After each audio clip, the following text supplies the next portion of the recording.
A lot of this isn't going to make sense to you, and I'm sorry about that. I'm just going to start at the beginning, with the house.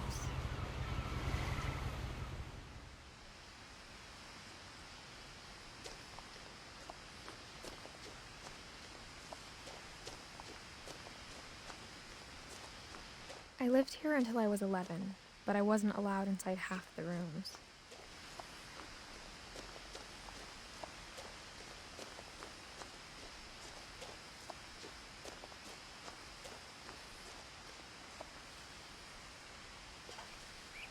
Inside the mailbox were bills from 7 years ago, marked urgent, open immediately. I hadn't been back since my brother Lewis's funeral.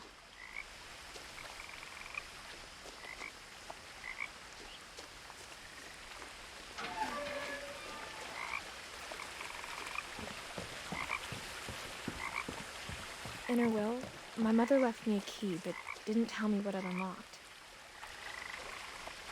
Maybe she thought I'd know, or she thought that the mystery would be enough to bring me back.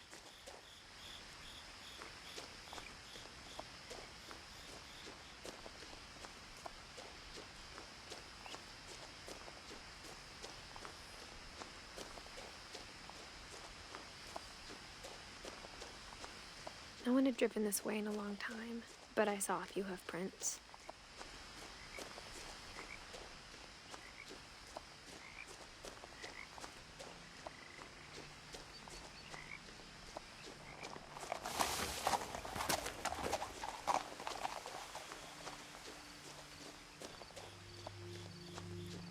The truth is, even after I inherited the house, I never thought I'd come back to it. But now I had questions about my family that only the house knew the answers to. The house was exactly like I remembered it, the way I'd been dreaming about it.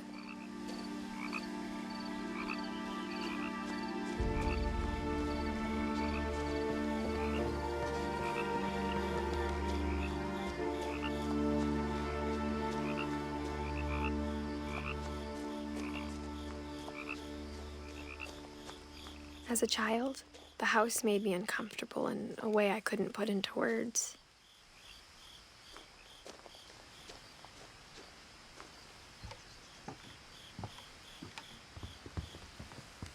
Now, as a 17-year-old, I knew exactly what those words were. I was afraid of the house.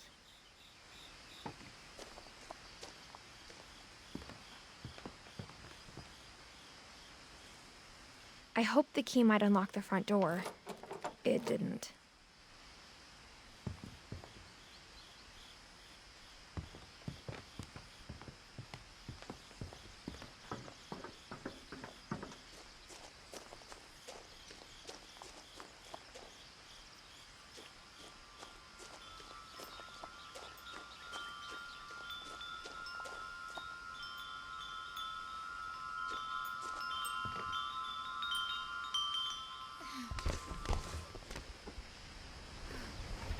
Crawling through the doggy door used to be a lot easier when I was 11.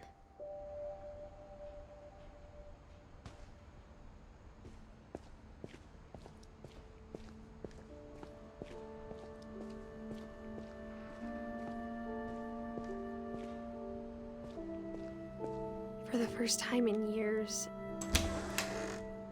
I felt like I was home. But instead of a family, there were just memories of one. Like how only one restaurant would deliver to our house, so we had Chinese a lot. Or how after Louis started working at the cannery, we all got sick of eating salmon. Except our cat, Molly.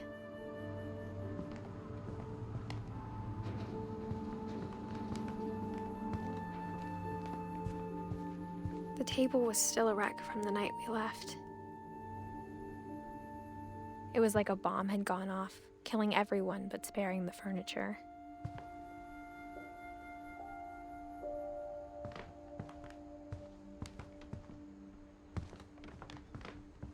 My mom was the only one of us who could imagine Great-Grandma Edie living in a nursing home.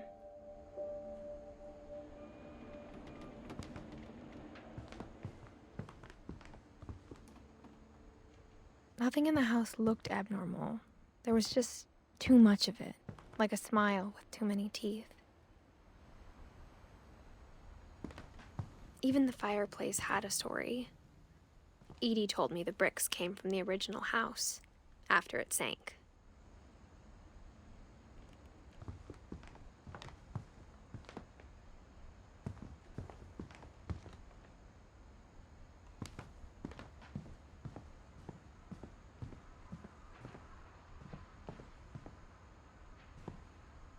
My mom wasn't much of an optimist, but she never stopped believing that my brother Milton was alive.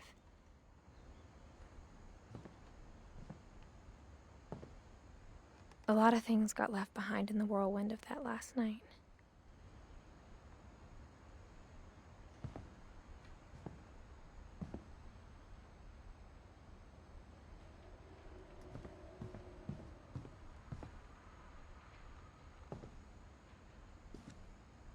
After Milton disappeared, Mom sealed up all the bedrooms. Then Edie retaliated and drilled peepholes.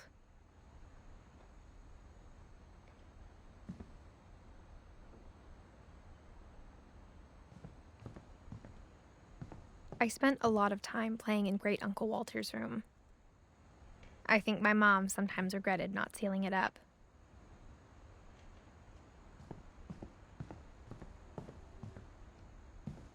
Louis told me there were secret passages, but I never believed him.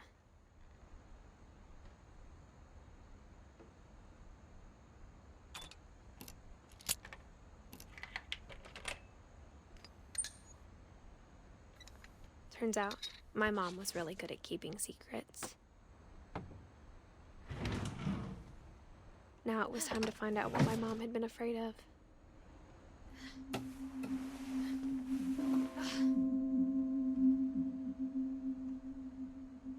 From the paintings on the wall, it was clear my brother Milton had been here before me.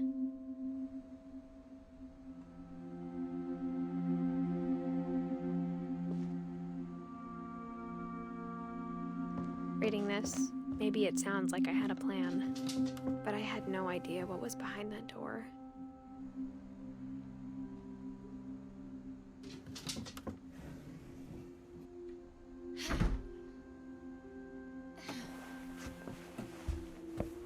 Just like I had no idea where all this was gonna lead.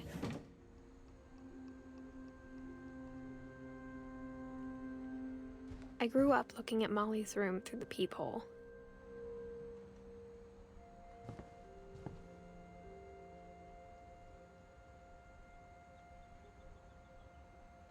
Molly's gerbil had a tiny bedroom with its own even tinier gerbil cage.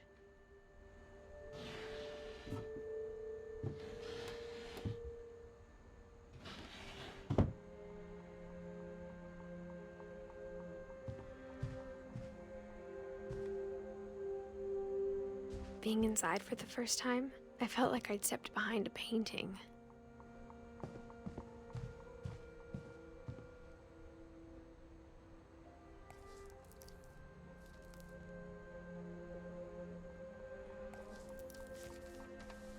December 13th, 1947. Dear Diary, I'll be gone soon, but I wanted to tell somebody about what's gonna happen. It started when Mom sent me to bed without dinner. I woke up and I was starving, so I looked around for something to eat. The gerbil food was dry, but I didn't mind it.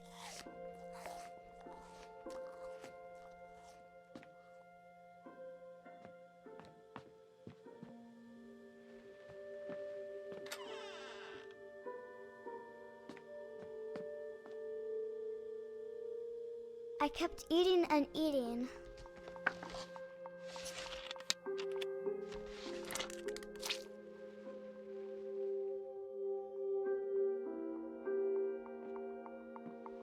I ate a lot of things that night.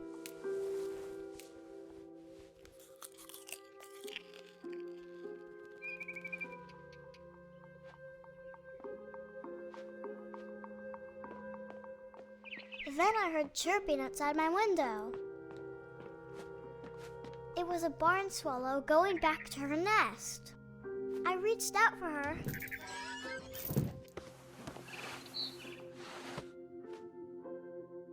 And suddenly, I was a cat.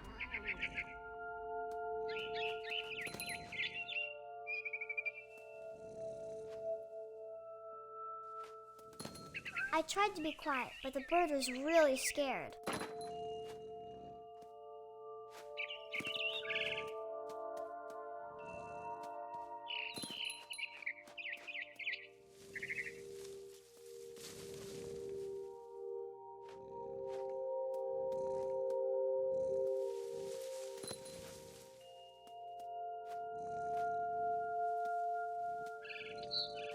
Mom and Dad didn't even look at me.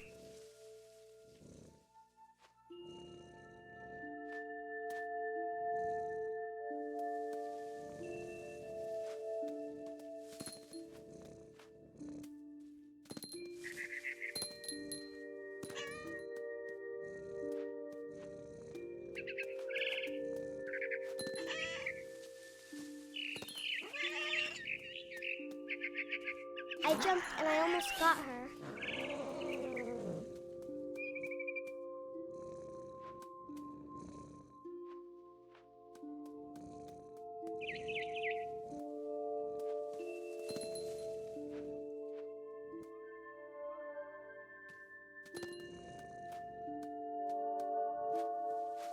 I could tell she was getting really tired. Now I was up in the big tree. I promised Dad I wouldn't climb it anymore. All I cared about was eating that mama bird.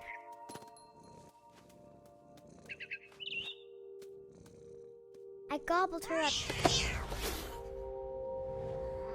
And suddenly, I was an owl. First, all I heard was the wind. Then I heard little teeth nibbling in the grass.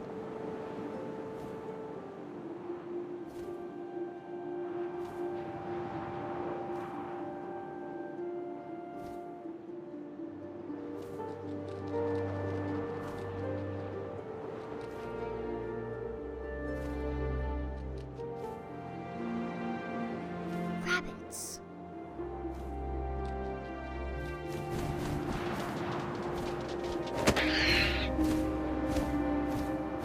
I imagined his face looking up and seeing mine through my talons.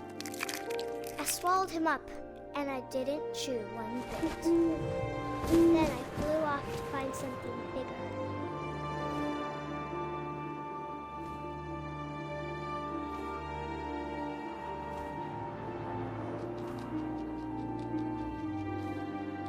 A mama rabbit.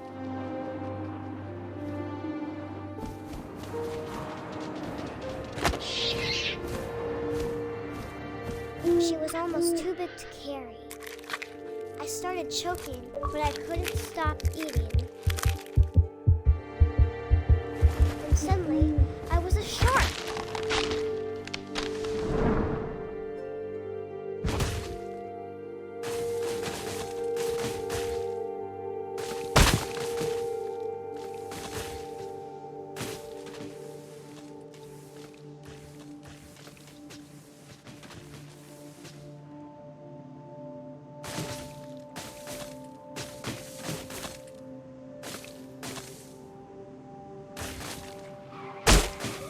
tumbled off a cliff and into the ocean. Now, I was hungrier than ever.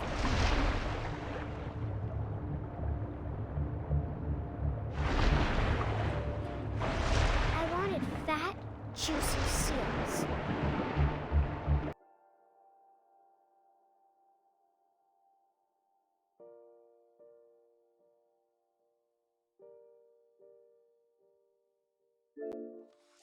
Good.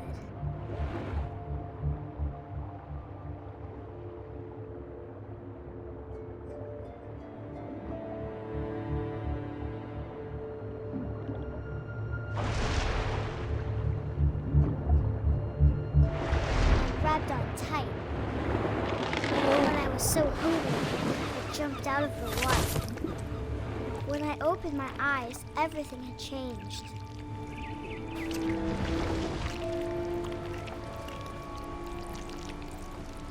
Now I was a monster, and I smelled people everywhere.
I was big, but I moved real quiet.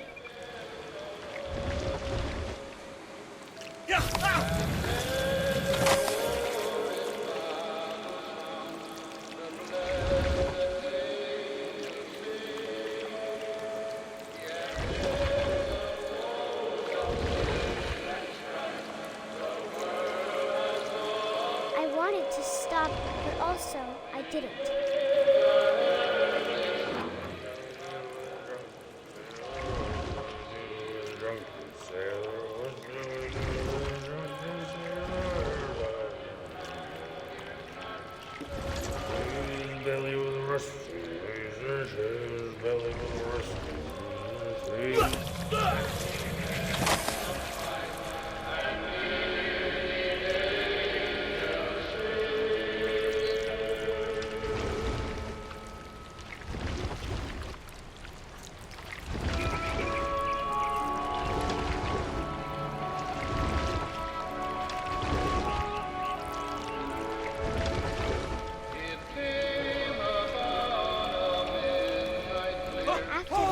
Passenger, I was still hungry. And across the water, I smelled something new. Something I had to have, so I swam towards it.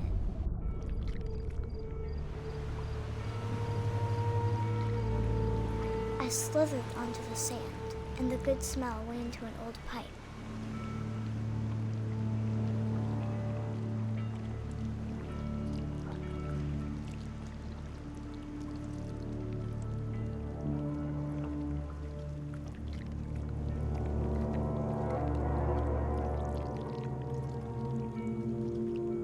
I got closer and closer.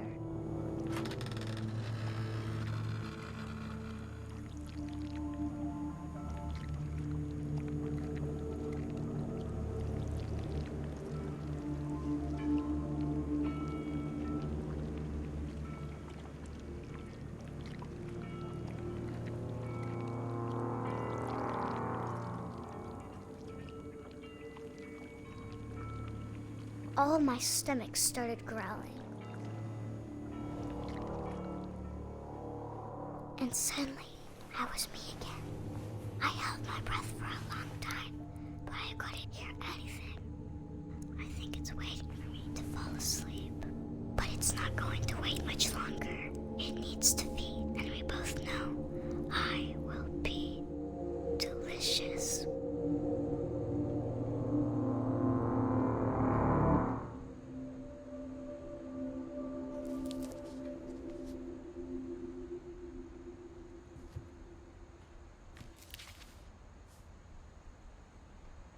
I'm not sure if I believed all of that, but I'm sure Edie would have.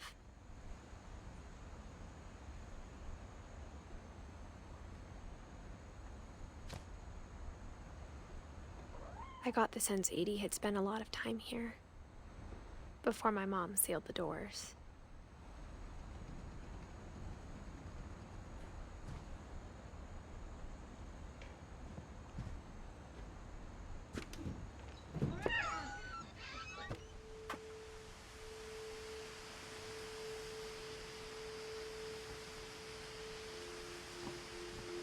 This will be obvious later, but my mom never told me any of these stories.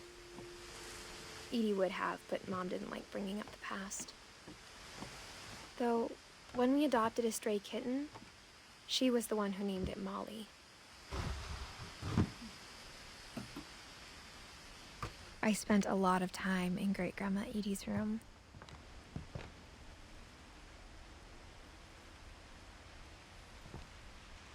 Louis died a week before we left, but Edie had already started to memorialize him.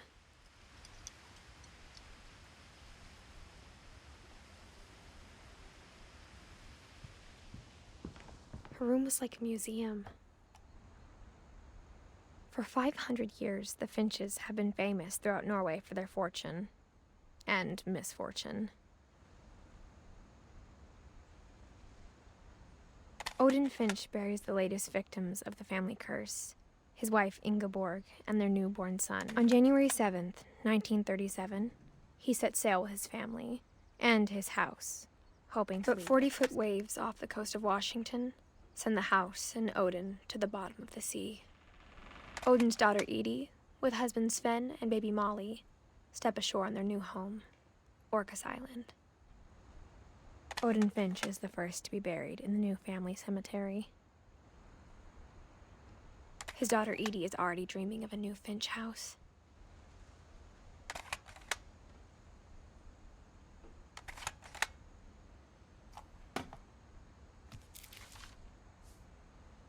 Whatever's wrong with this family, it goes back a long ways.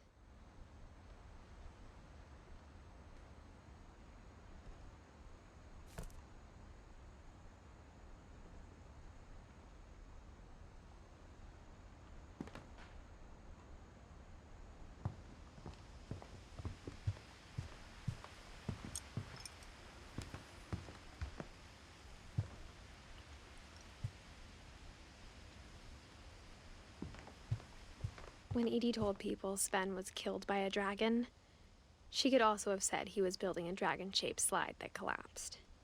She could have, but she didn't.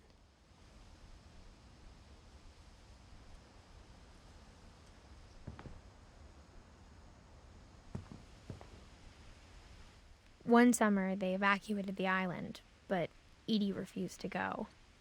For a few weeks, she was a celebrity.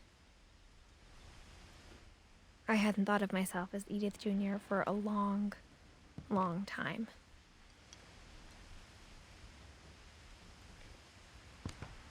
Edie gave a big interview about a mole man living under the Finch house. My mom was furious.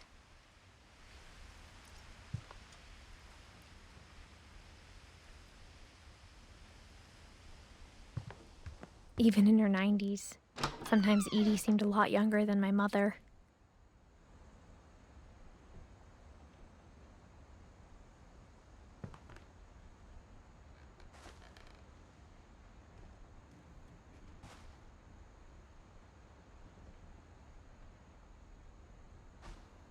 The only trace Grandpa Sam's first wife, Kay, left on the house was the pink bathroom. It was a pretty big trace.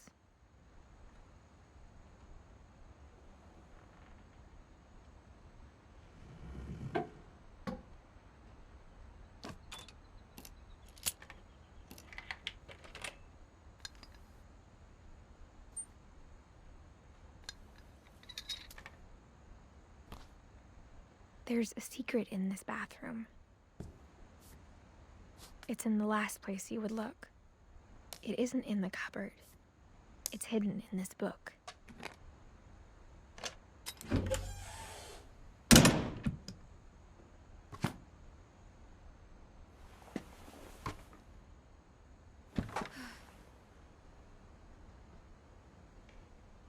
Ben gave Sam an old camera he'd refurbished. He never put it down.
I knew Grandpa Sam had a twin, and that he never talked about him.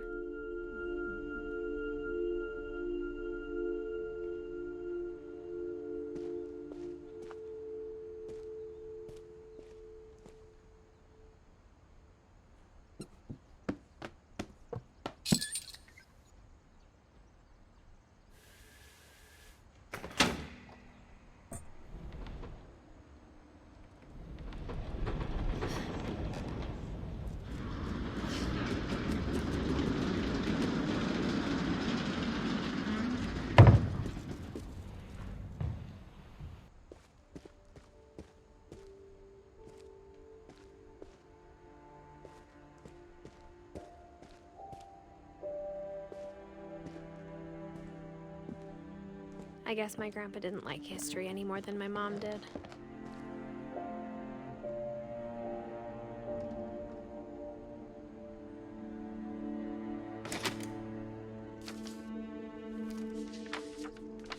How I Want to Remember My Brother by Sam Finch. The thing I remember is that when he made up his mind, that was it.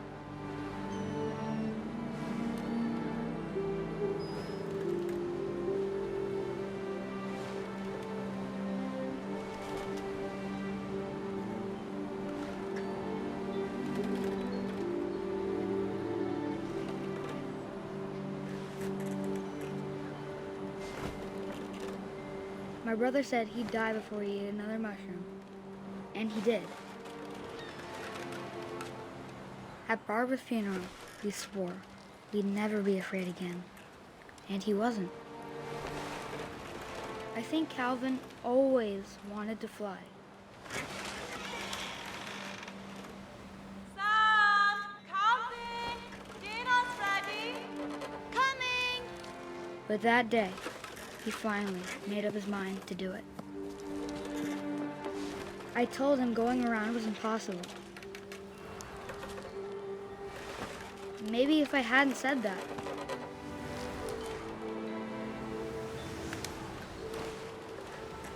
Calvin, I'm not gonna tell you again. Maybe if the wind hadn't picked up. Then maybe he'd still be here. But I doubt it. I think he'd already made up his mind. That's what I want to remember about my brother.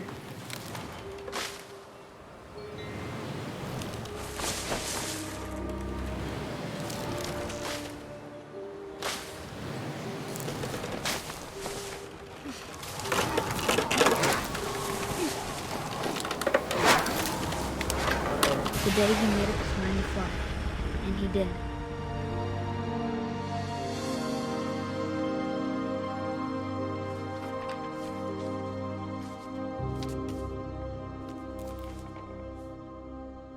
Calvin's story felt strangely familiar. When I was younger, I remember trying to do the exact same thing.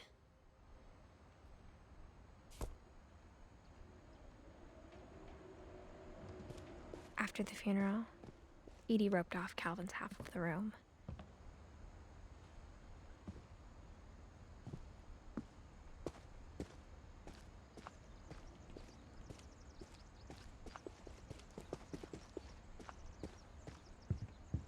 The passages were a pretty tight fit.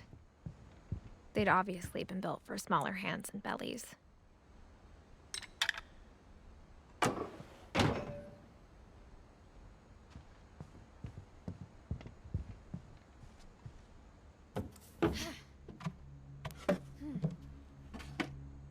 Growing up, I always thought of Barbara as a child star.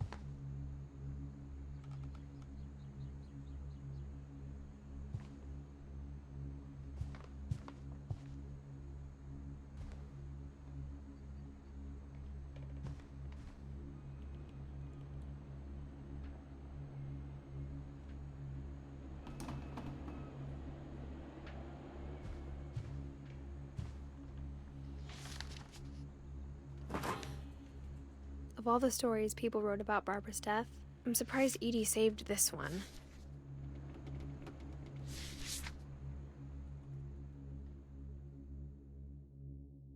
Old Jack here with another ghastly tale inspired by America's most unfortunate family. I'm calling it The Surprise Ending of Barbara Finch. As a child star, Barbara was famous for her scream. Now at 16, she was all washed up, a has-been. But in a lucky break, she'd been asked to perform her signature scream at a local convention for monster movie fans.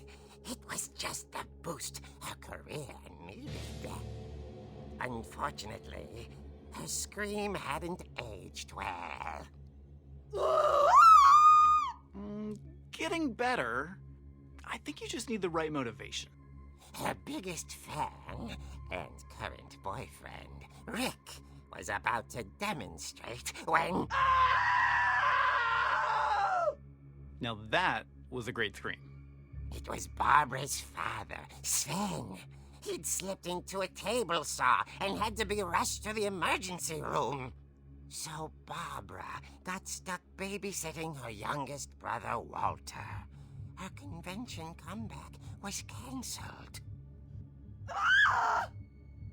Okay, I'm hearing frustration, but I'm not hearing terror. What if I tried... A gang of hoodlums in Halloween masks have been terrorizing Orcas Island tonight. Police are urging residents to... That came from the basement. You're right! Also, I loved your delivery on that. Why is your basement door locked? Because my dad likes making puzzles and secret passages. There's a key hidden in the music box. The secret is to keep winding and winding until finally the key pops out. Thanks, babe. I'll be back in a sec. 20 minutes later, Rick hadn't returned. So Barbara went to look for him, right on cue. She reached for the music box.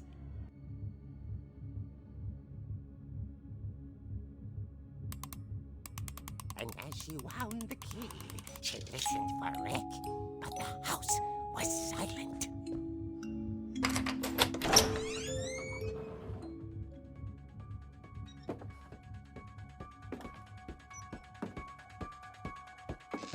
She found Rick's crutch and imagined the worst.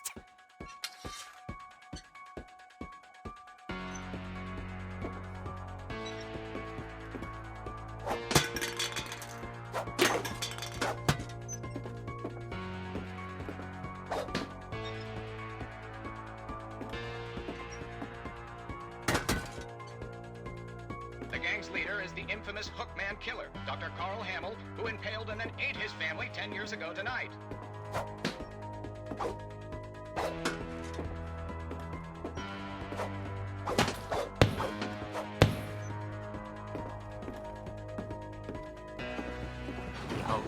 Finch rattled and grew still. Oh dear! Oh! Rick?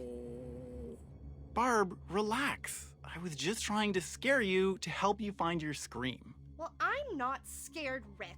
I'm furious. Then act furious. All I'm getting from you now is that you're hurt and confused and you're...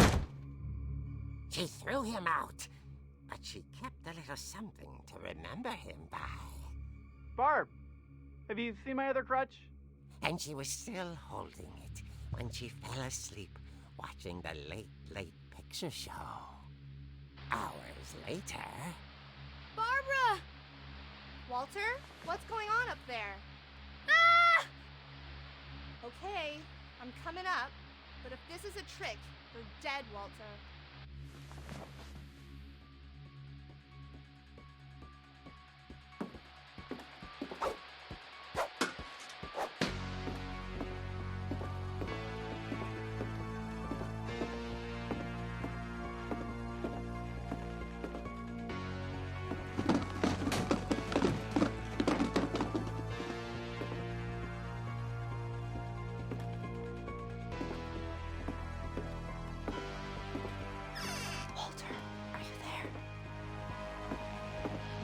Walter had vanished, but his bedside radio was still on.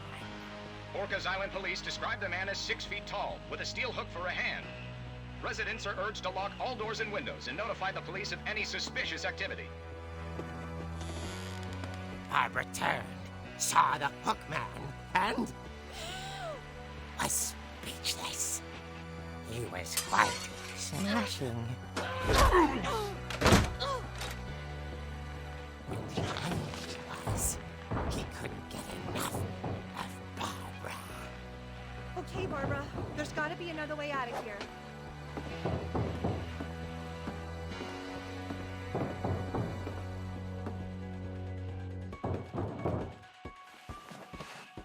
That night, she played her part beautifully.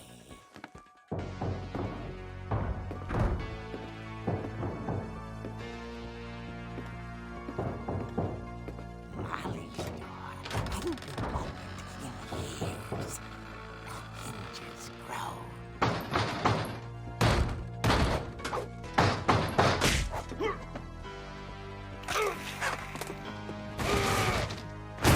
He wasn't moving, but she sensed the story might not be over yet.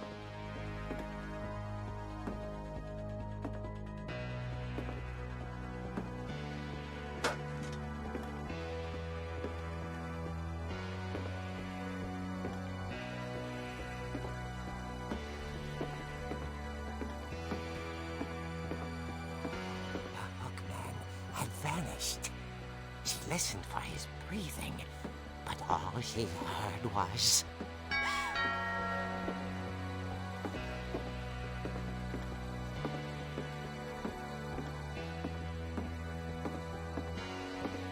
At the door, she heard whispering. It was coming from inside the house.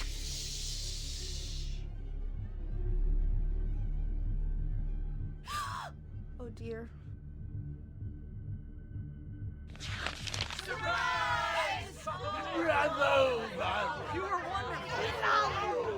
monsters had come to surprise her. For Barbara, it was a dream come true. Then she saw what kind of monsters they were, and she realized what was about to happen. She was going to be famous. And with her final breath, Barbara Finch gave the performance of her life.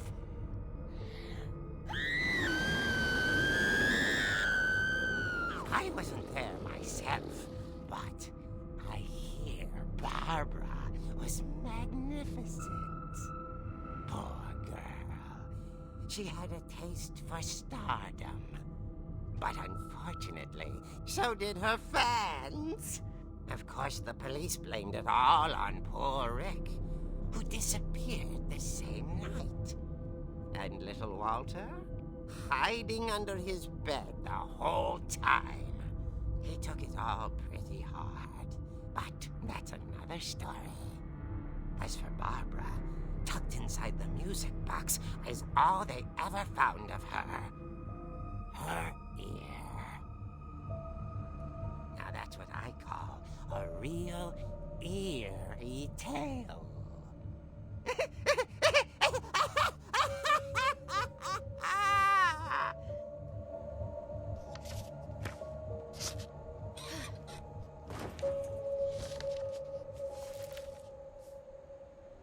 Edie told me all Barbara wanted was to be remembered, as absurd as that comic was.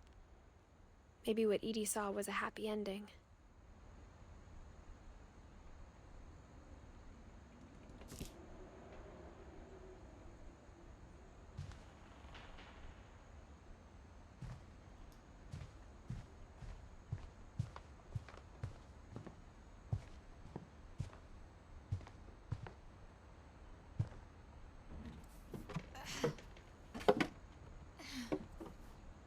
I guess now I know why Mom didn't like me playing with the music box.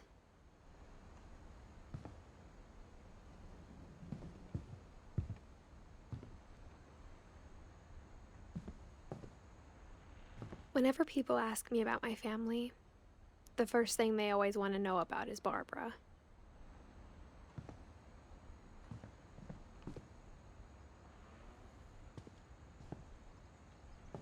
Edie's father, Odin, built the original house.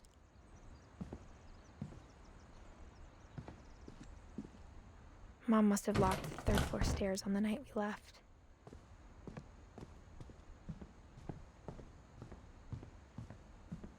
It's funny. All those times I played with the music box and never found the basement key.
Mom said the basement was off limits, unless I wanted another tetanus shot.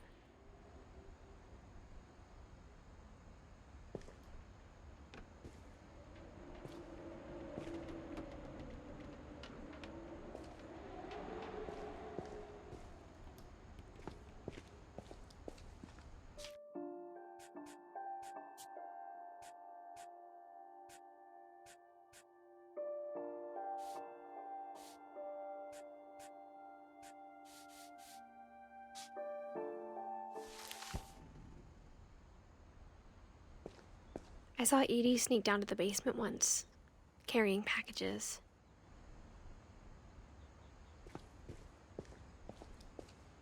I thought maybe she was hiding presents.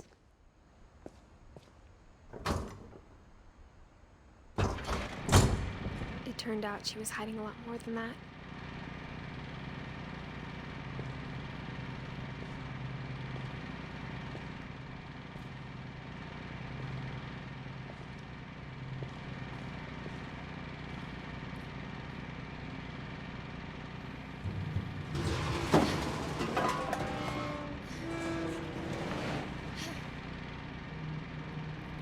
I remember asking Mom once about where Walter had gone.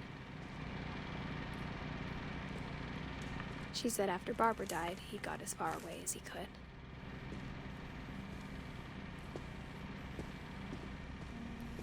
If there's a pattern in all these stories, I think it's that none of us has gotten very far.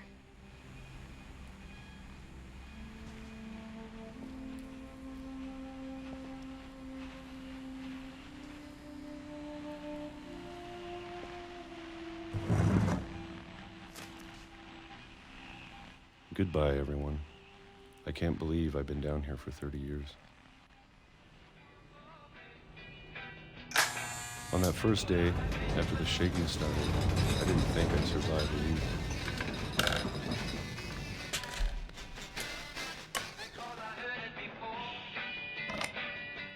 But after a few days, I settled into a routine. That's what kept me sane. Having a schedule, living for today. I always expected to be dead tomorrow. But if you wait long enough, you get used to anything.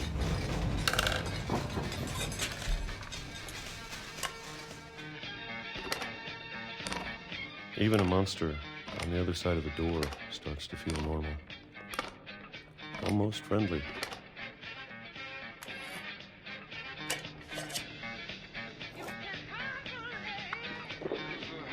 And then one day, everything just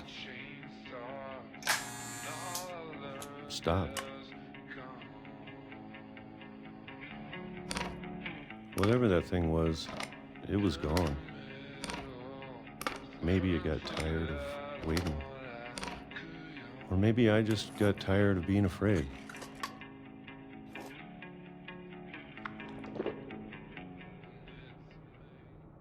It's been a week now.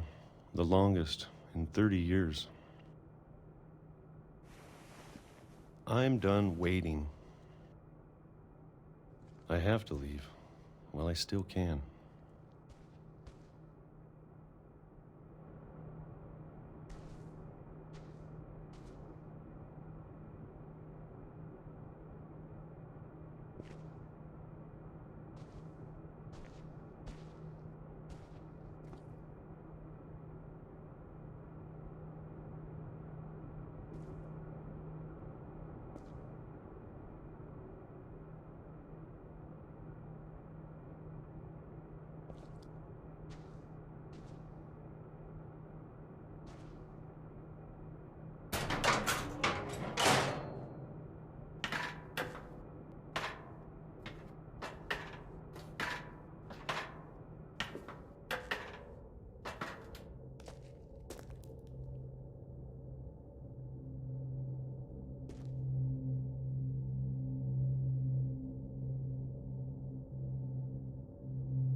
I know it's out there, somewhere. Whatever killed Barbara and Molly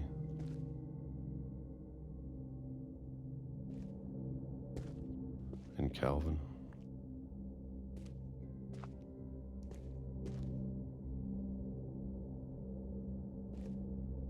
Maybe this is all a mistake. But I need to stop living the same day, even if it kills me.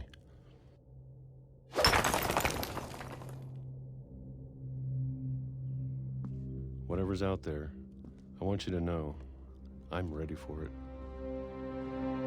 I'm going to appreciate all of it, especially the food. I don't mind if I only have a year left,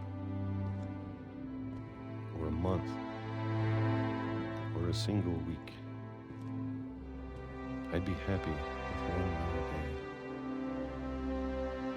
I can already imagine the sun on my face.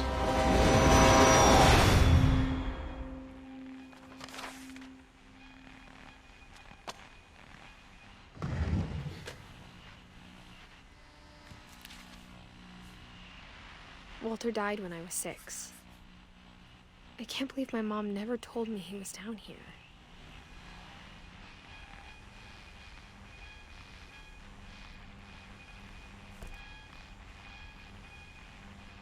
I'm sure my mom was trying to protect me.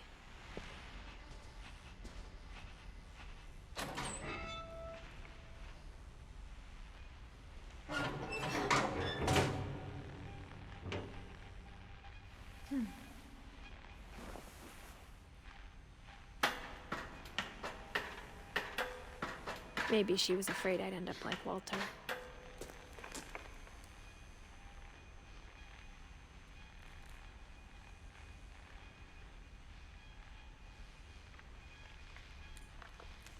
But if she never told me about an uncle under the house, I can only imagine what else she was hiding.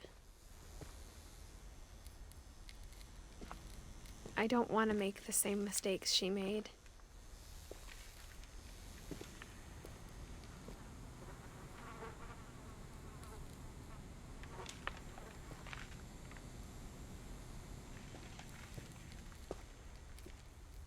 Trying to bury something that's still alive.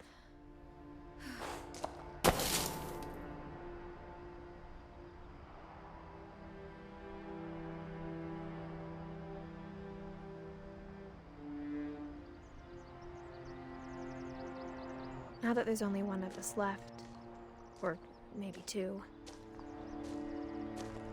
I thought it was time I heard the stories for myself. And found out what happened to everyone else. But now I'm worried the stories themselves might be the problem. Maybe we believed so much in a family curse, we made it real.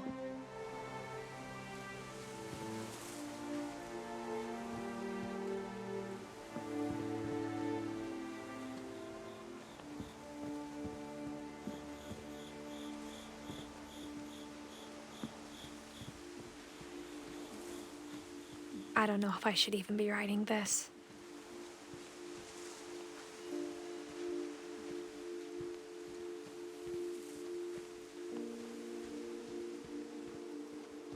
Maybe it'd be better if all this just died with me.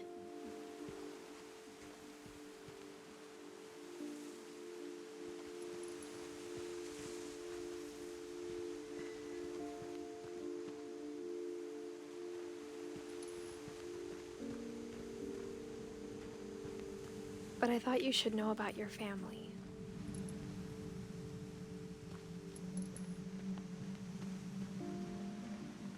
And the history you're a part of.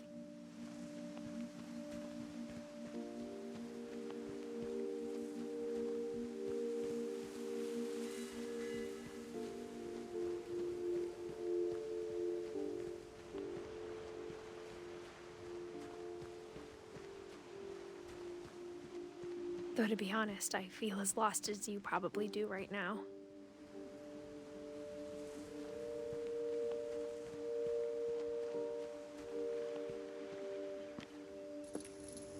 I think the people in these stories believed them, for what that's worth.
when you look at the house, that history of imagination and stubbornness and madness, any of it seems possible.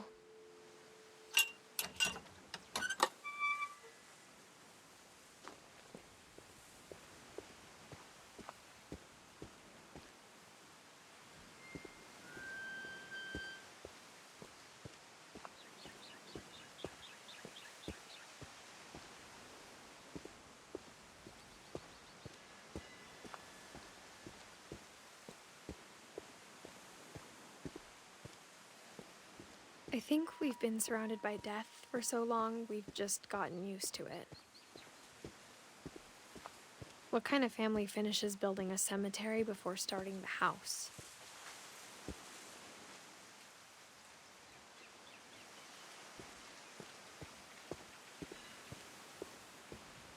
It's embarrassing for me to admit this, but the pet cemetery made me more uncomfortable than the human one. 3 of the gerbils were mine, and 2 had been my fault.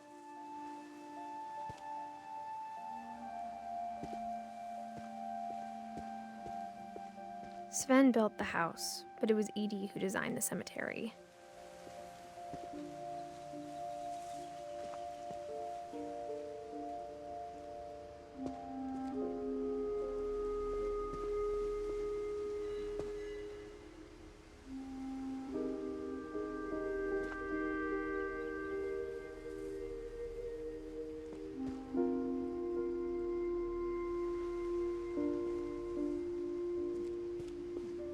I'm sure Odin's monument had been Edie's idea. My mom was always trying to move on, but for Edie, the past never went away.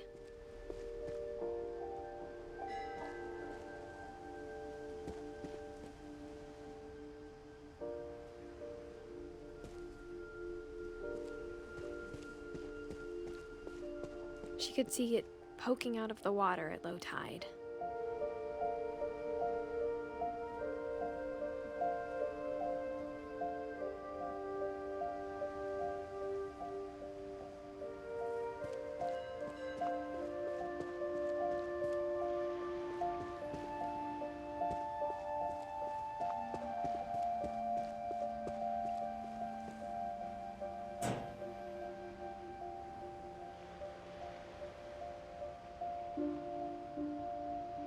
Edie said she dreamed about the old house every night.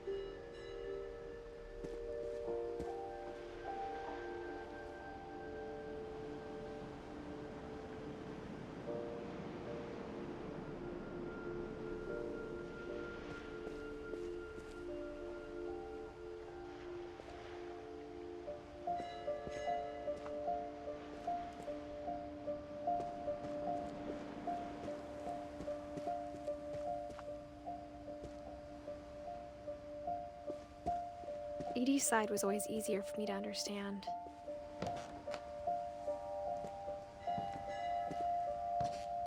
But the older I get, the more I can see where my mom was coming from. Her dad had been pretty strict, but it wasn't enough to save her brothers. She was just trying to do better.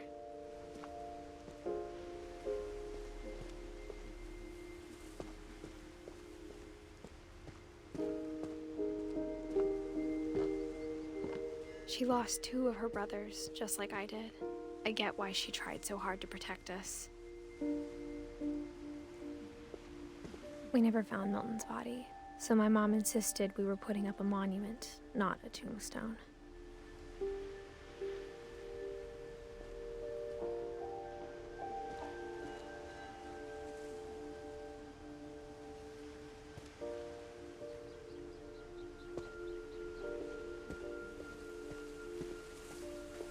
There's so many things I wish I could ask my mom now.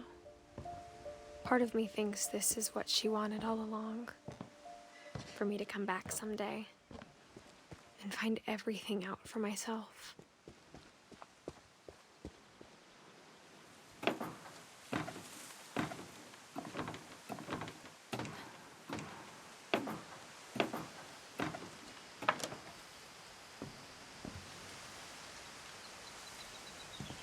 But looking back on it now, if she told me there was going to be so much climbing,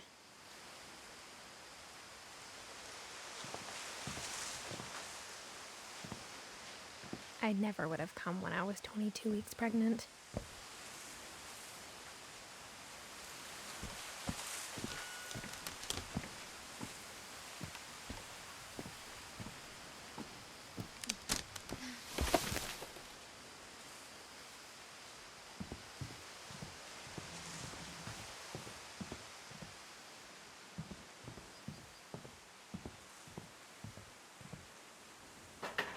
I never met Grandpa Sam, but I think he and my mom had a lot in common.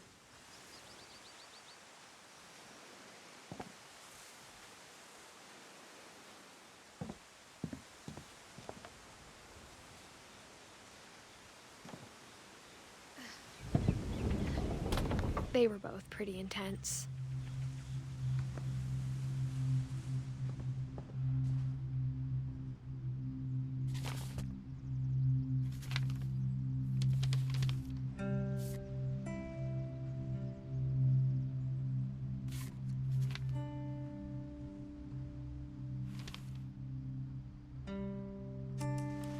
Dawn, I promise, you'll never forget this weekend.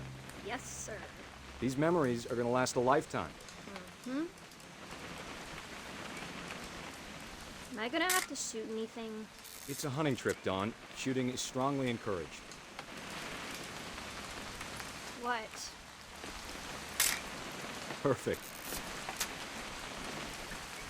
It's gonna rain the whole weekend, isn't it?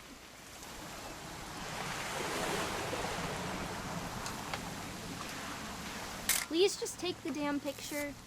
Hey, language. I will never forget this weekend, Dad. That's the spirit. Okay, got it. I'm gonna take some pictures, okay? Just be careful. The camera's older than you are.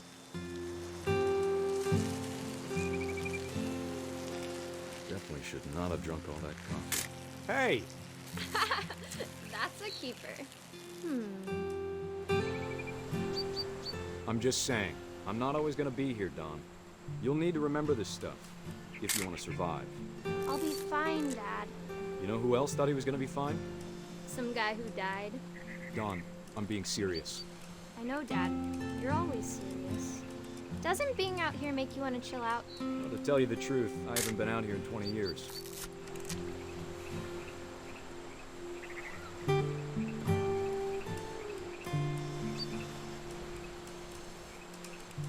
Last time I was with my brother Calvin. Man, that was a great trip.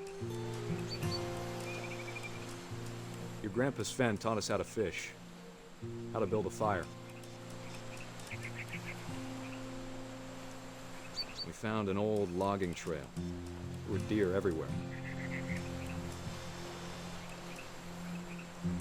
I bet if I could remember where that trail was, we'd spot a buck for you in no time. Give me a minute to check the map.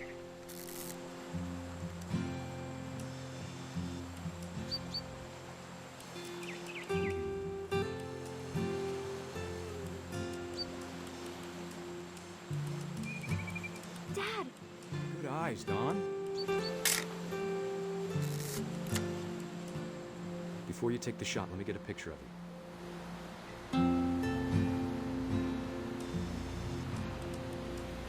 Dad, I... Just breathe. Let me get behind you. Do I have to do this? Dawn, you don't have to do anything. But if you want to survive... Great shot, Dawn!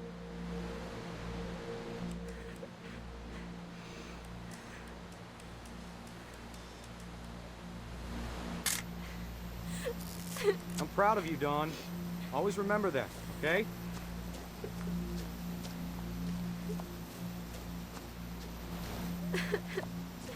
Dad, it's twitching. I think That's it's totally normal, Dawn. Just focus on the camera. Try not to think about— Dad!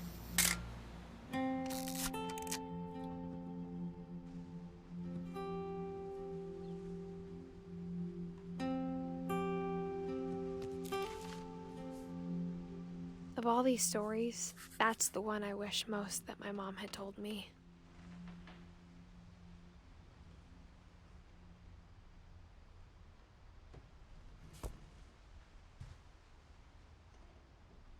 Sam spent his life shooting photos, but Mom said he got nervous being in front of the camera.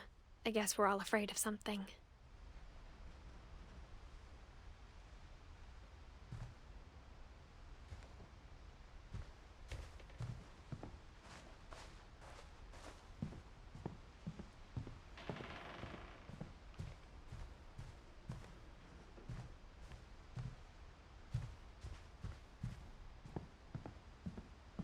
Instead of hiding from death, Sam seemed to go out of his way to meet it.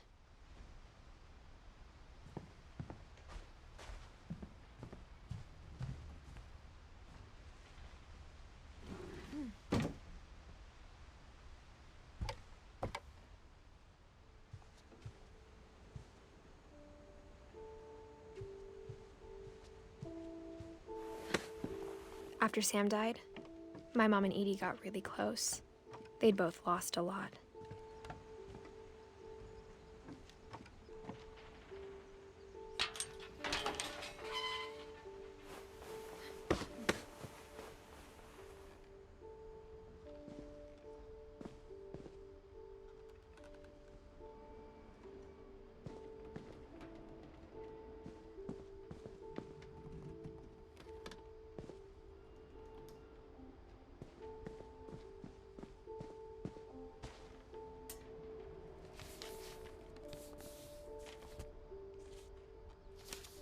Dear Kay, do you remember the way Gregory used to laugh when he thought he was alone?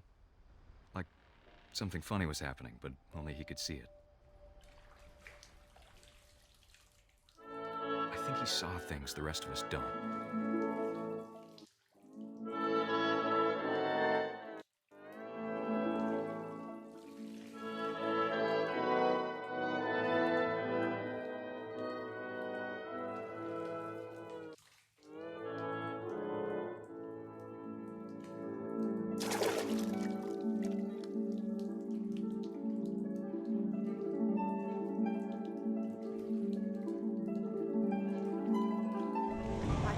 Gregory, it's time to...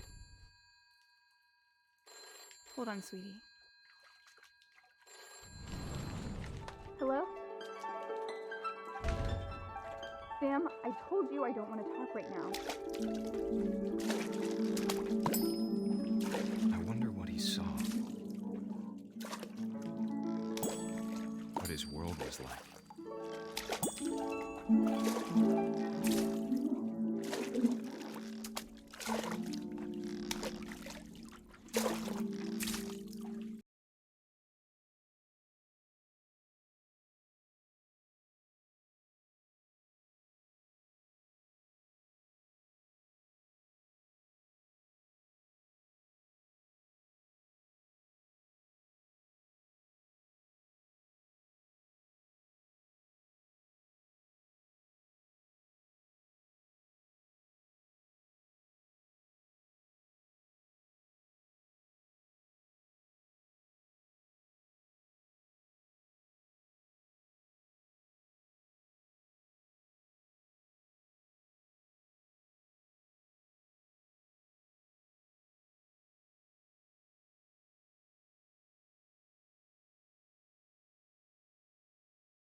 I know you did everything you could.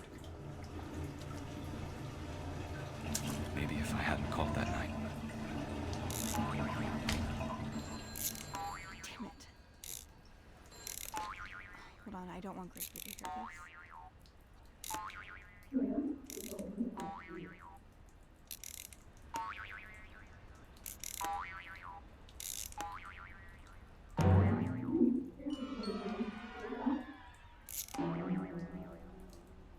she could have told us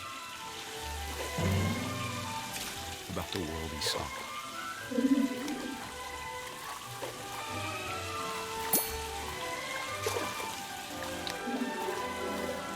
There's so much I don't understand about Gregory, about everything.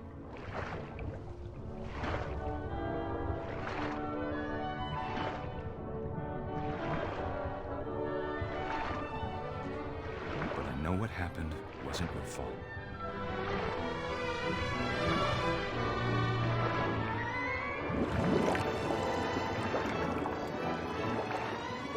I'm sure he's happy.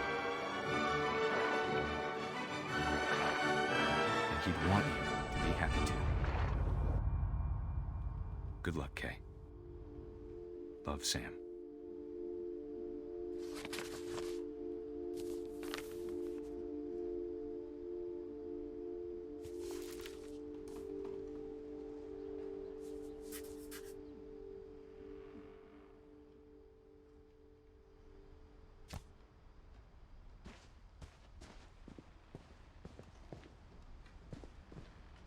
I can't imagine my mom ever writing poetry, and yet...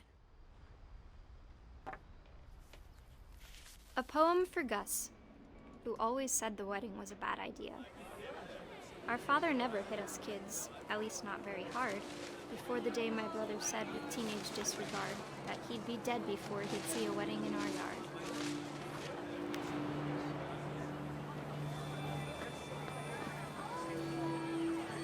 My father made him come, of course, but Gus stood far apart, just flew his kite and bottled up the storm inside his heart.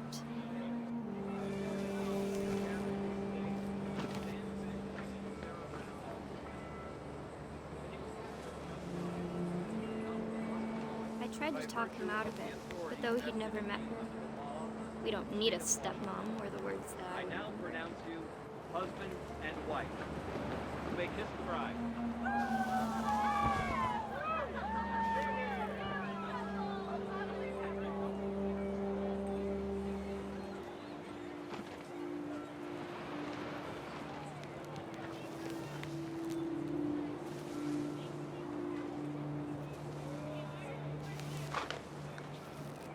When the time for photos came, Dad ordered him to come here. But Gus declined, and as a sign held up his middle finger.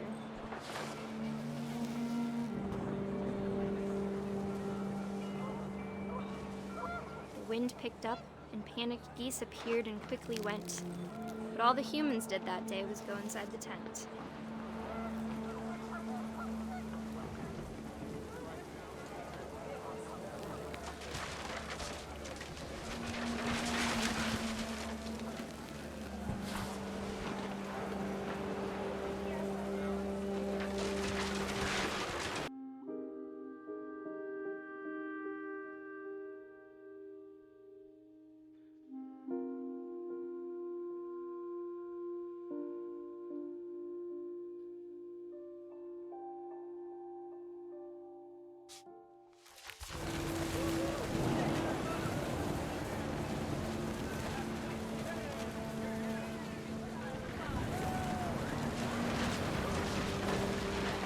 Thunder sounded much too close and full of angry power. But all my father said to this was, "Make the music louder."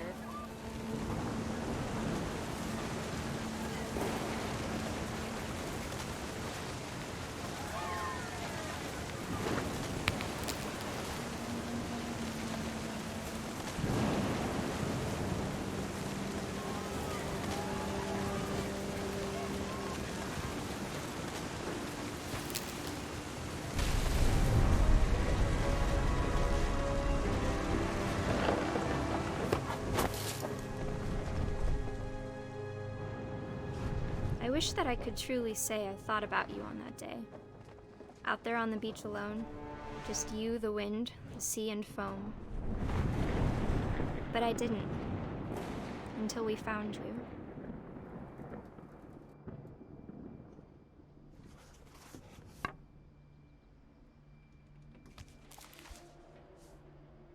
She never talked about him, but Mom told me once if I was a boy, they were going to name me Gus.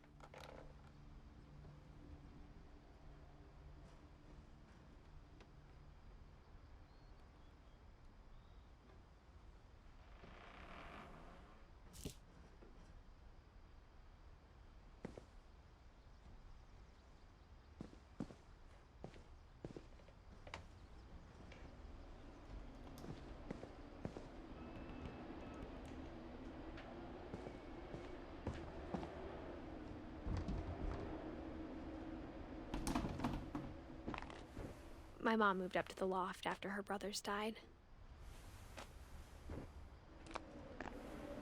At the time, it was as far away as she could get.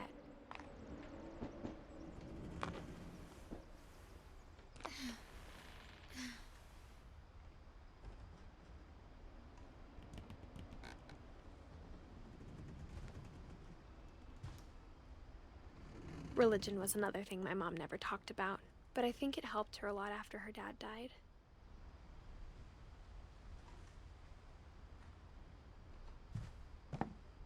She spent a summer building houses in Calcutta, where she met my dad, Sanjay.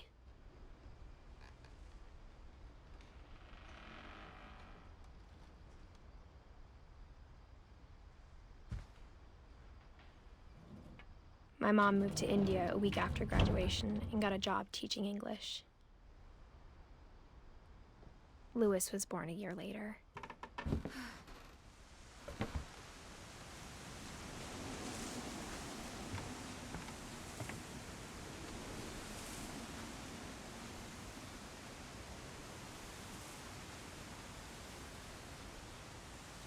When my dad died, I don't think Mom knew where else to go. I'm sure Edie was happy to have her back.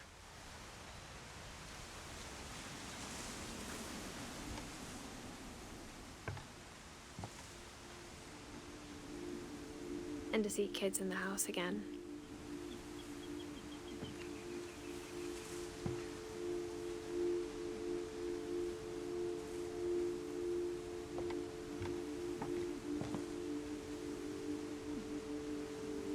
The house had to get a little bigger, but Edie was used to that.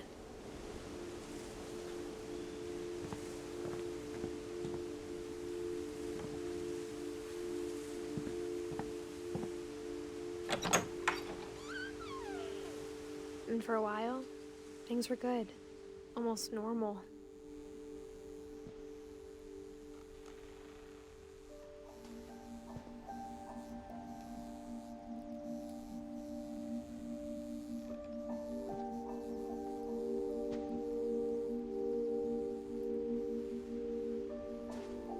But it didn't last.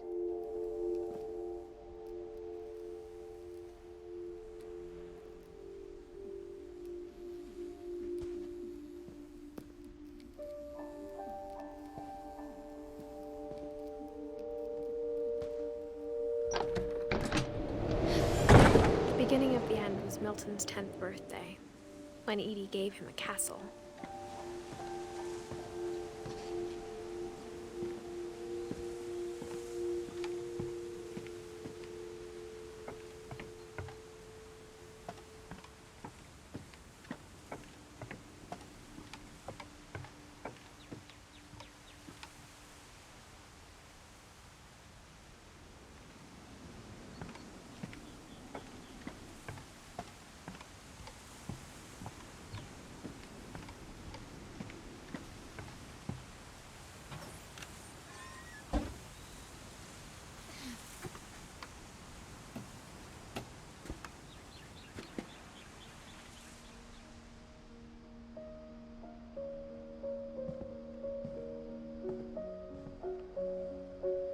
I think Edie was happy to finally have another painter in the family.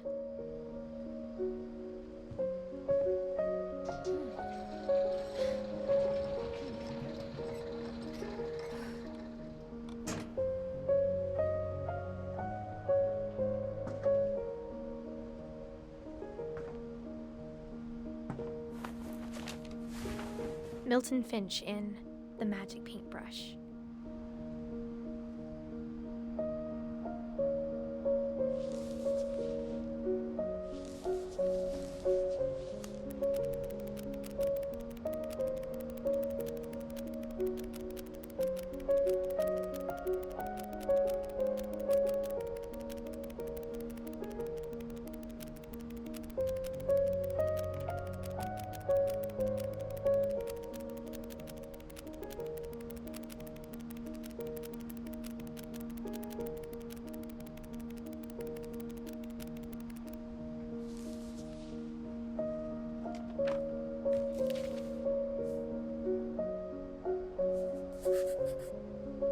was 4 when Milton disappeared.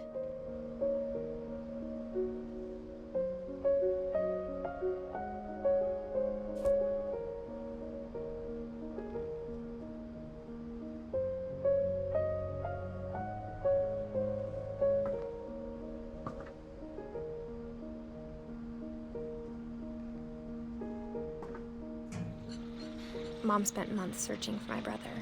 Then she sealed the doors.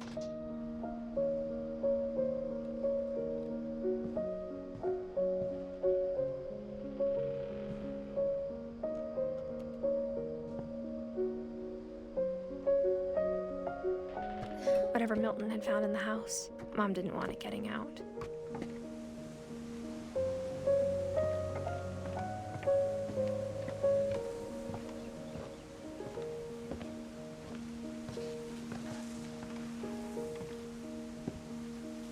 Mom definitely blamed Edie, but I think Louis blamed himself.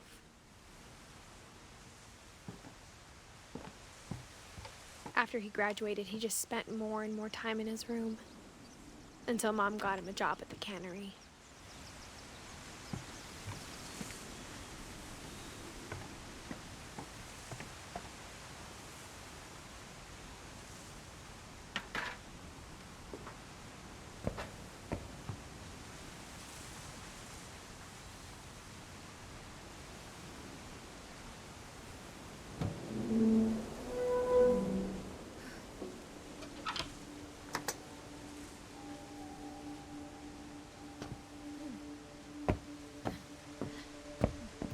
Louis's room smelled very, very familiar.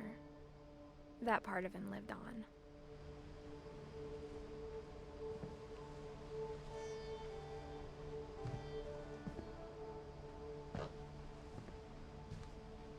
Louis and I spent a lot of time playing games together, but he was surprisingly bad at them. He died a lot.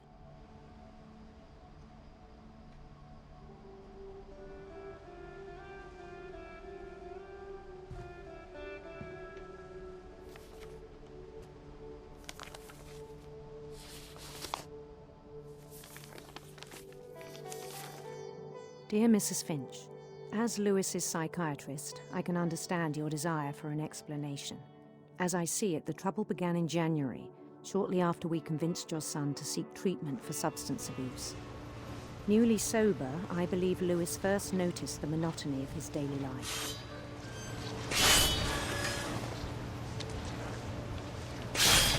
He kept working at the cannery,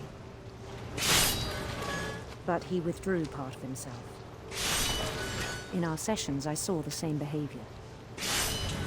His mind began to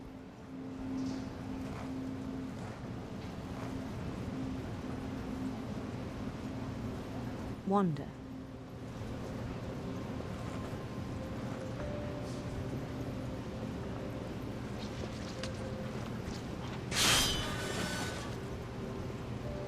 I asked him to describe it.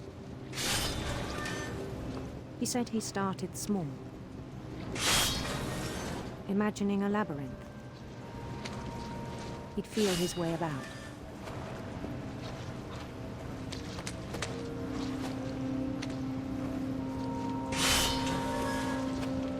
Then something moved. Bats. And toads.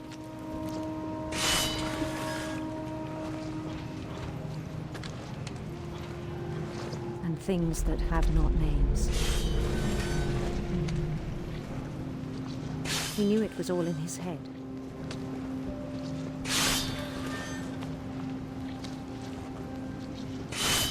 But he took it very seriously.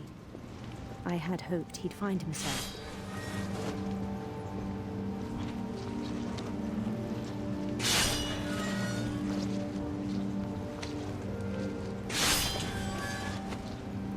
I worried about him, but he found something more.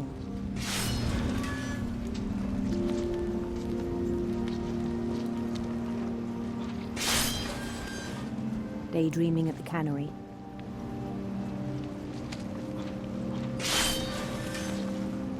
I spoke with his boss.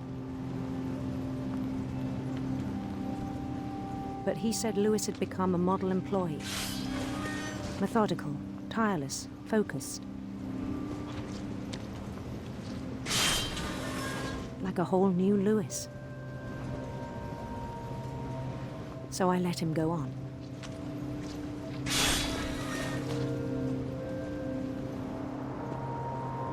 I even encouraged him. It seemed very promising at first.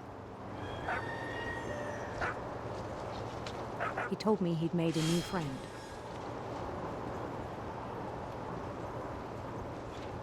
On the edge of a city he named Lewis Topia. He built the city up slowly, brick by brick. Then he made musicians.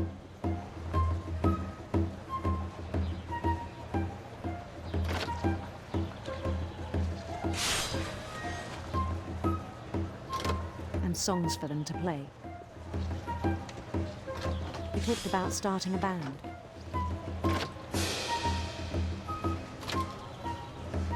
And he was always humming something. Every day his imagination grew stronger.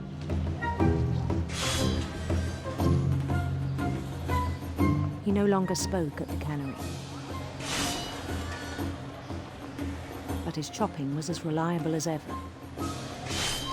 Then one day it struck him that all the cheering crowds, even the stones under his feet, were all in his imagination. So he could do whatever he wished.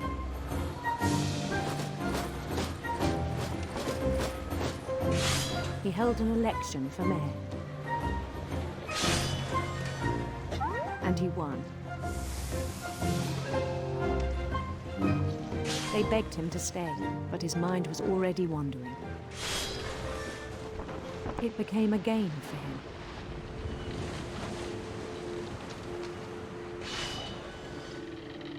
He'd conquer a city, then immediately push on. New Louisville.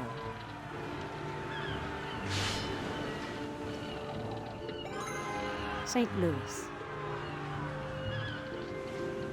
He started drifting away from our reality.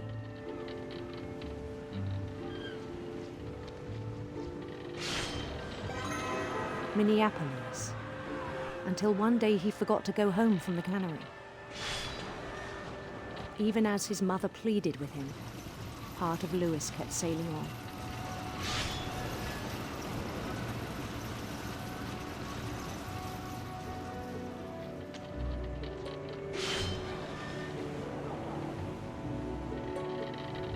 In Lewisburg, he heard rumors of a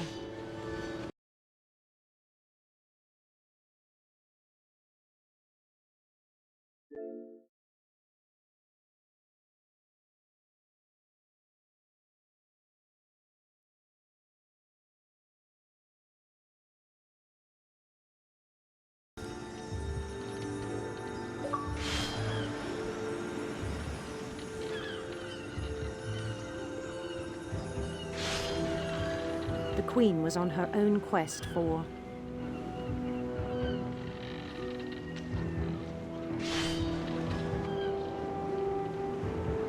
radiant rainbows.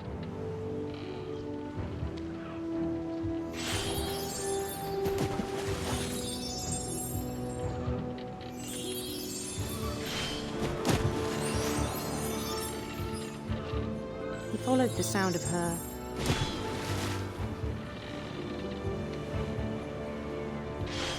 silver harp.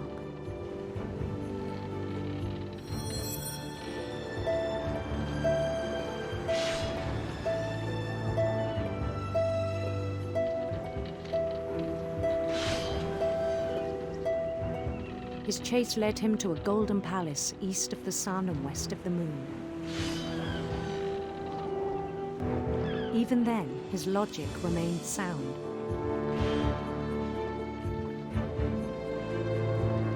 He knew the world was all in his imagination.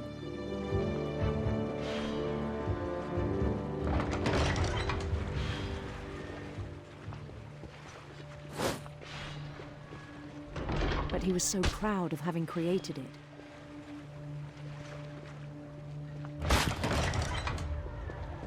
In his own eyes, he'd become something greater than a king.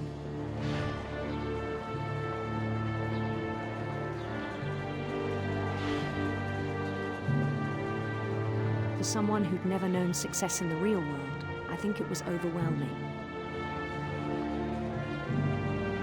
And then it struck him that the real Lewis was not the one chopping salmon, but the one climbing the steps of a golden palace.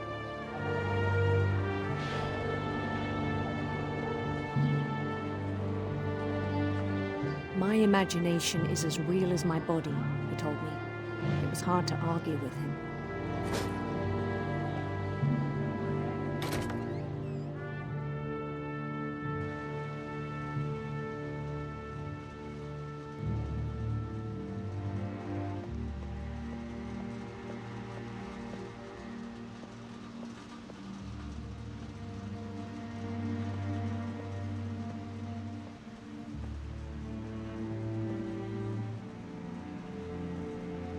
Began to forget the world we know.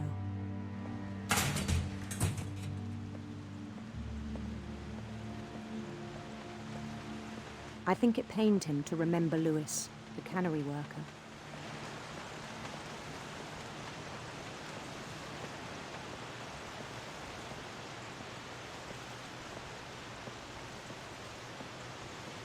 He began to despise the man with a royal contempt.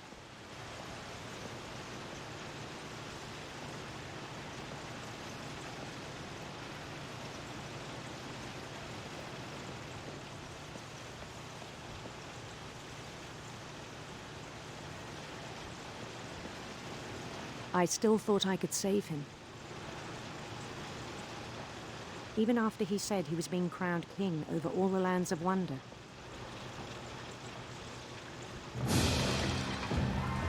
The palace would be packed with his companions.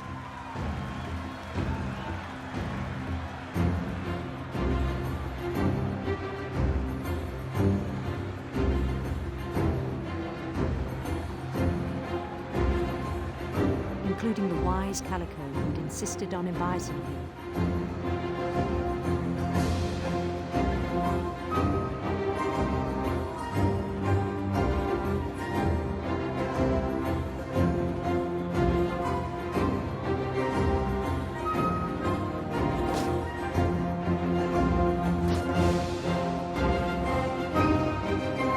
His queen waited, holding his crown.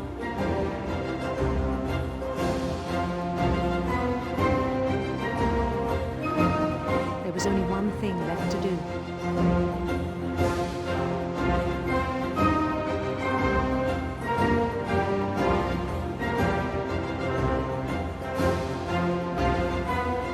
Bend down his head.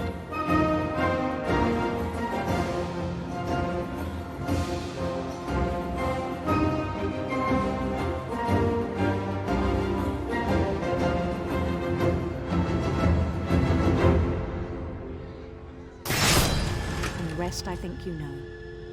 Mrs. Finch, your son was a kind man who will be missed by all of us who knew him.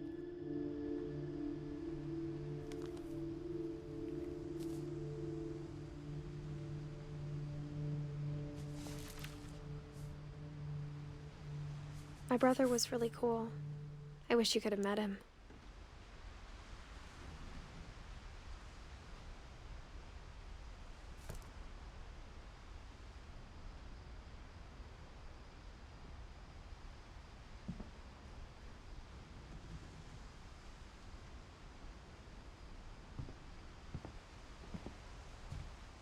He was so proud of being Indian.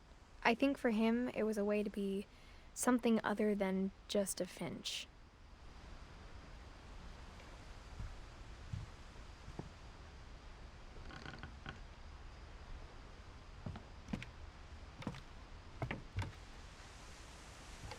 On the way back from Lewis's funeral, my mom told me to start packing. She waited until the day before we left to tell Edie. I'm not sure if she wanted to make it easier or harder.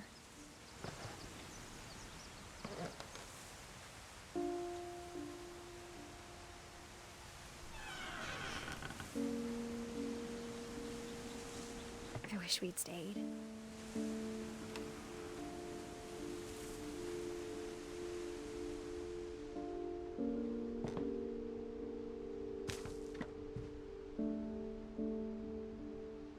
But I understand why we left.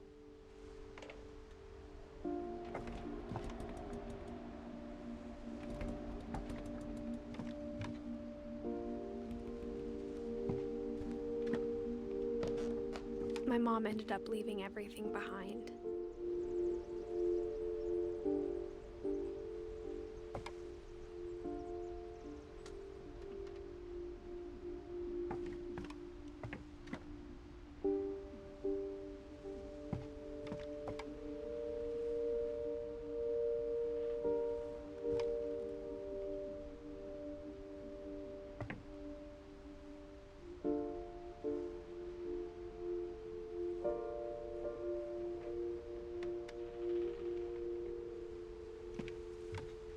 What happened that night had been coming for a long time.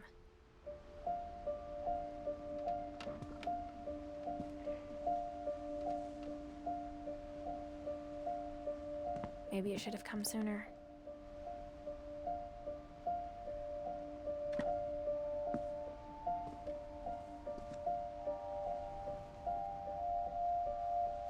But it had to end one way or another. All that's left now is to tell you about that last night.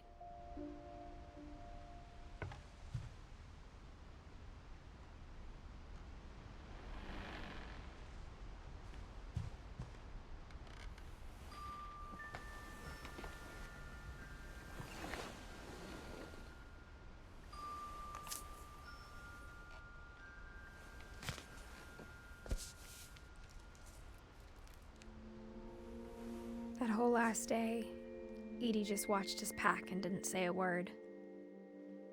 Until supper, when she raised her glass and said, "To our final night together, and all our final nights apart." Grandma, you know what I said about alcohol. Some of your medications are very Edith, specific. I left a present for you in the hallway. Why don't you go open it? The grown-ups have to argue now. I'm sorry, you're right. We're all leaving tomorrow. Let's just enjoy our last... I'm not leaving. Edith, you're excused.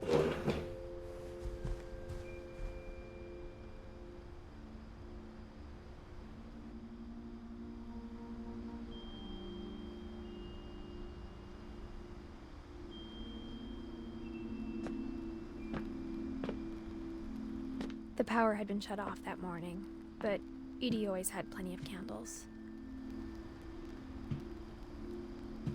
When my mom sealed the library, I don't think she knew about the other entrance.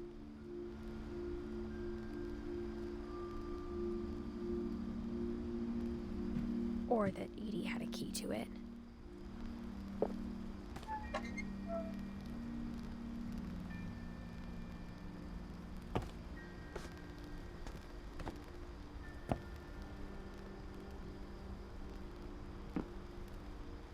That thing you're afraid of isn't going to end when you leave the house. Edith has a right to know these stories. My children are dead because of your stories. I think it's best if Edith and I leave tonight.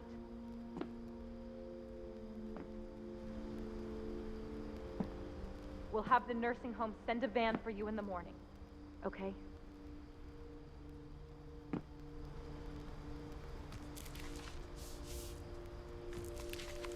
Dear Edith, there's so many stories I wish I could tell you, but there's only time for one.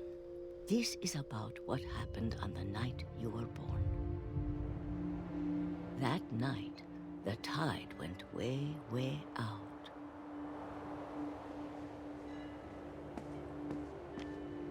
It was the first and last time I ever saw the old house aground. There'd been an earthquake out in the middle of the ocean. They called it the lowest tide in 1,000 years. God, it smelled awful. You know, I've seen that house every day of my life.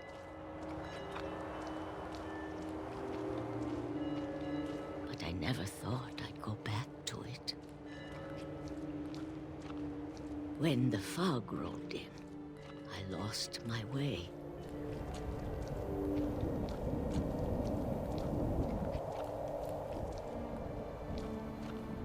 I got turned around.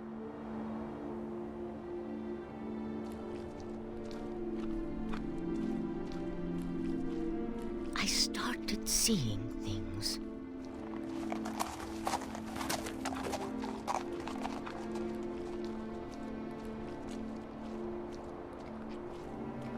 Things I'd forgotten had ever existed.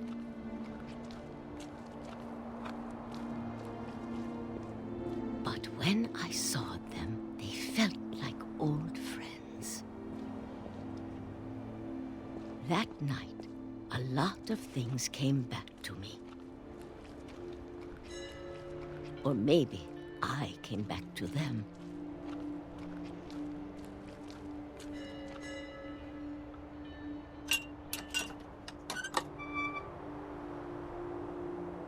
Things I can't explain, but that I need you to try and... Edith, what are you doing in here? It's mine. Edith! Mom, you're gonna rip it. Let go! I kicked and screamed, but Mom dragged me to the car. I never saw Great-Grandma Edie again. The next morning, the van came to pick her up, but she was already gone. After that, we moved around a lot.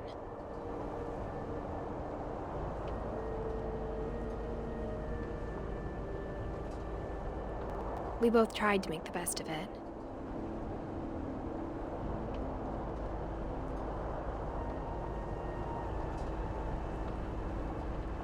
A few years went by.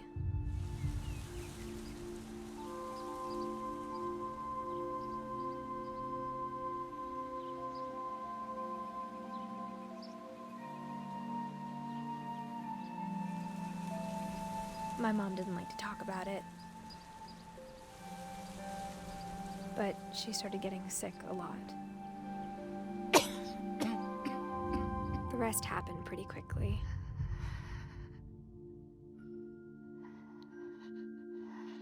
She got better for a while,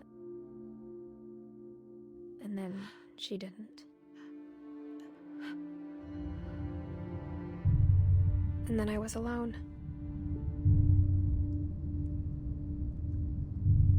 The last Finch left alive.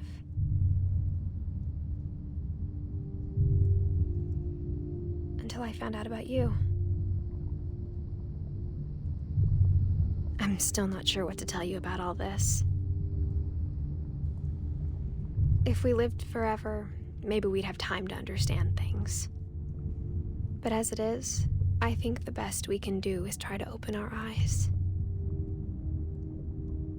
And appreciate how strange and brief all of this is. This journal was supposed to be for you. But now I hope you'll never see it. I just want to meet you and tell you all these stories myself. But I guess if you're reading this now, things didn't work out that way.